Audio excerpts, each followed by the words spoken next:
Une date dans l'histoire de cette cité de l'espace, 20 ans déjà avec un développement permanent.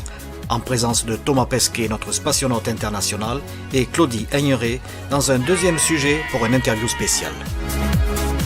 Aujourd'hui, c'est un grand jour, n'est-ce pas? Oui, c'est un grand jour, 20 ans, ça n'est pas tous les jours qu'on fête ces 20 ans, effectivement. Et surtout, on a voulu le fêter avec le public parce que c'est notre vocation, c'est notre métier d'accueillir le public le plus large tous les jours, tous les ans à la Cité de l'Espace. Et nous avons été extrêmement surpris, très agréablement surpris de voir la réponse du public lorsqu'on a lancé nos invitations. 20 000 personnes se sont inscrites. Alors bien sûr, Thomas Pesquet, on n'en parle plus, c'est la star internationale. Mais il faut dire quand même que vous accueillez aussi le congrès mondial des astronautes. Et c'est bien ça qu'on dit, astronautes. Alors on dit astronautes, alors on dit de manière générique en France, théoriquement spationautes, vous voyez. Mais effectivement, c'est un congrès que nous accueillons, et ça n'est pas neutre, vous l'avez bien compris, à l'occasion de nos 20 ans. Donc nous allons accueillir 105 astronautes du monde entier, 17 pays sont représentés, de chacun des 4 grands chapitres de l'association des Space Explorers, qui sont donc le chapitre américain, le chapitre russe, le chapitre Europe, le chapitre Asie, et on est très heureux de les accueillir à cette occasion.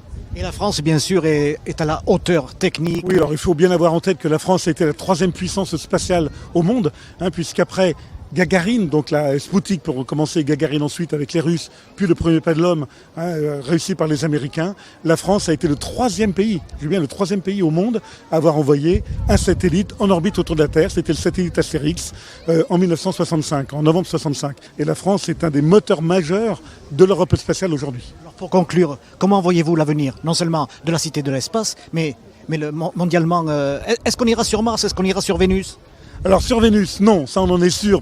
Mars, c'est une bonne question aujourd'hui. Les débats se font entre la Lune et Mars. C'est compliqué d'aller vers Mars parce que les astronautes risquent vont subir des radiations cosmiques dont on est protégé en gros quand on est dans l'ISS, à pas grand chose près, parce qu'on est encore protégé par la magnétosphère terrestre. Jusqu'à la Lune, ça va encore. Au-delà, ça devient compliqué, donc il faut aller vite et on ne sait pas encore vraiment aller vite, mais on voit bien les évolutions technologiques. Je pense que ça va se faire. La question, à quelle échéance ça va se faire en réalité? Et dans 20 ans, la Cité de l'Espace, elle sera toujours là à Toulouse? Elle sera toujours là, elle ne sera pas en orbite, elle sera toujours là à accueillir le public. Nous avons un plan de développement. Nous avons par exemple prévu l'an prochain d'avoir la capsule de Thomas Pesquet. On travaille avec l'Isaeus Super-Héros en négociation avec les Russes pour l'implanter à Toulouse.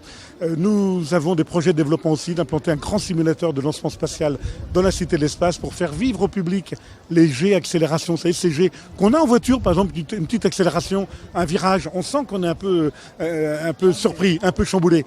Voilà, un astronaute se vit de manière beaucoup plus puissante et on va le faire vivre au public dans la Cité de l'Espace à l'horizon 2020-2021.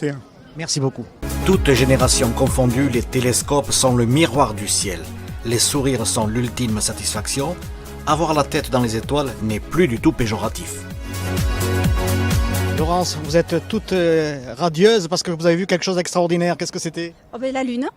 La Lune en plein jour, c'est bien. Ça paraît un peu plus fantastique en fait. Est-ce que vous savez la distance Terre-Lune? Je n'en ai pas la moindre idée. Je l'ai eu su, je le saurai à la fin de la visite. C'est très bien. Il y a beaucoup de choses sur l'espace. Ça apprend des choses. Peut-être que maman peut répondre. Cette visite à la Cité de l'Espace, c'est culturel, n'est-ce pas? Oui, c'est culturel et puis ça permet aussi de voir avec les différentes générations, petits et grands, ce qui se passe dans l'espace et comment est-ce qu'on y vit maintenant et comment est-ce qu'on y vivait il y a plusieurs années. Puisque la station Mir, je l'ai vue petite, voilà. Et là maintenant, de la montrer aux enfants, c'est important de continuer.